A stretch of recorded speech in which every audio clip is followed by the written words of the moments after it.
Guys প্রথমে ভিডিওটা দেখি তারপর পাবলিকের করা ফানি কমেন্টস গুলো পড়ি। তুমি যদি মেয়ে অথবা ছেলে হয়ে থাকো তাহলে চ্যানেলটা সাবস্ক্রাইব করে দাও, আর যদি এইটা হয়ে থাকো তাহলে কিচ্ছু করার দরকার নেই।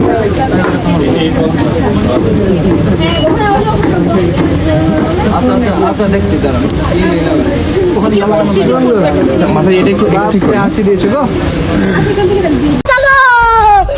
নতুন রিক্সা যেমন ফুল দিয়ে সাজানো থাকে অমন লাগছে। সারা বছর সুন্দর ড্রেস পরে সুন্দর দিনে সাপড়ি সাজার যে ব্যাপারটা, ফুল দিয়ে সারা গা বাহিন দিয়ে রাখছে মনে হয়েছে।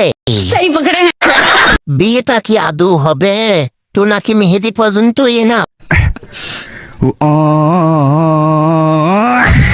চাঁদের মেয়ে হতে গিয়ে বেদের মেয়ে জোসনা হয়ে গেছে। একটু বেশি গর্জিয়াস করতে চাইছিল তাই এমন হয়েছে।